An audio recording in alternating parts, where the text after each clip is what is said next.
In terms of solutions to problems, maybe we don't have the wisdom or foresight to come up with those, but have you identified what some of the core problems are with the individuals? I mean, obviously you're a pretty good read on people. Your job was originally in sales, which is about influence. And then, you continue the job of influence, extortion and getting people to bend to your will. So you got to be a good read on people. And then you've had some epiphanies since your time and a change of directions. Like, what have you observed in the Kansas system in terms of the inmates or how they're dealt with, or what sort of insights about that? Well, the biggest problem you've got here is something that, because I've been to 2 different facilities now, I've talked to some pretty positive people, but the thing they're not grasping here is, and they can't, this is the thing, when I say grasping, I don't mean they don't realize it, because they were in agreement with me in earnest when I brought the subject up. And the change may be ongoing, and I don't know the politics of why or why not it has occurred or will not occur or is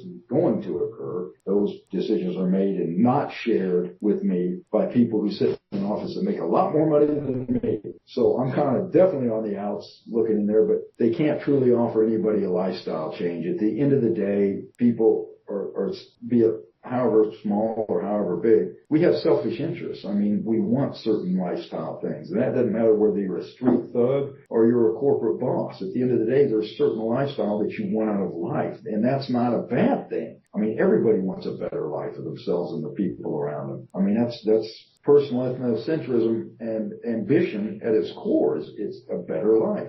And you've got these guys in here, so you want to tell them to do this and not do that. You want to polish them up and give them all these educational tools. So you want to pull all the bad stuff out of the decanter, and then you want to sit them on a floor and not have any real positive things to do instead. I mean, you got to offer these guys a better way to make a living. I mean, you can't tell a guy that lives a pretty good lifestyle and is able to send money home and pay his child support and all that stuff by pushing drugs. You can't take the drugs away and tell him don't do this anymore, because his big question is going to be like, okay, what do I do? And when you don't have any ways for him to focus those avenues, he's going to fall back on what he knows.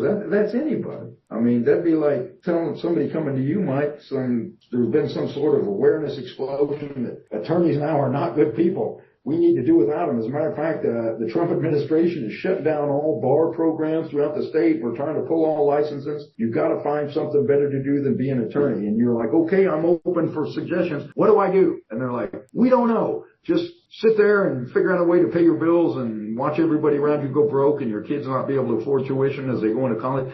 We don't know, and we don't have anything to offer you, but just don't do what you've been doing. What are you going to do? Idle hands are the devil's workshop, and there's no resources in there to give people something to do beyond some menial jobs. Is that one of the problems? They got to get more jobs in here somehow.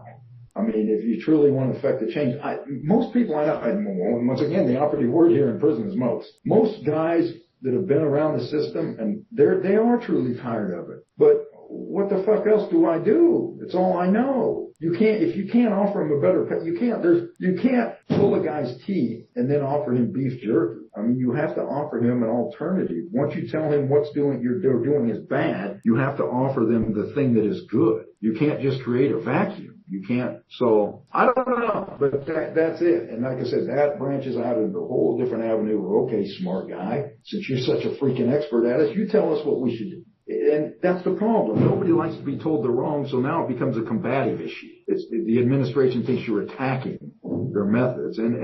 So now we've got the walls up, and and nothing ever changes. And the guy that's selling all these synthetic drugs and beating up on people goes back out to live down a couple blocks down the street from you. And then when something bad happens in your neighborhood, the guys are like, oh my God, I'm just taken aback. Why would he even do that? Well, because he hasn't changed. Because nobody's actually offered him a true change other than these little bullshit programs. But jobs are it. You have to show people how to make a better way to support or better themselves. Some of these jobs, they do have the private industry program. There's some pretty good paying jobs. I mean, most people are happy to have them. Don't get me wrong, but I'm just saying, what about the other guys that can't just because the numbers aren't there, so they have to sit and wait patiently by while their turn comes? I mean, I don't know. At the end of the day, it's just being able to offer someone an alternative, and those alternatives usually boil down to support. How do you put food and bread on your table?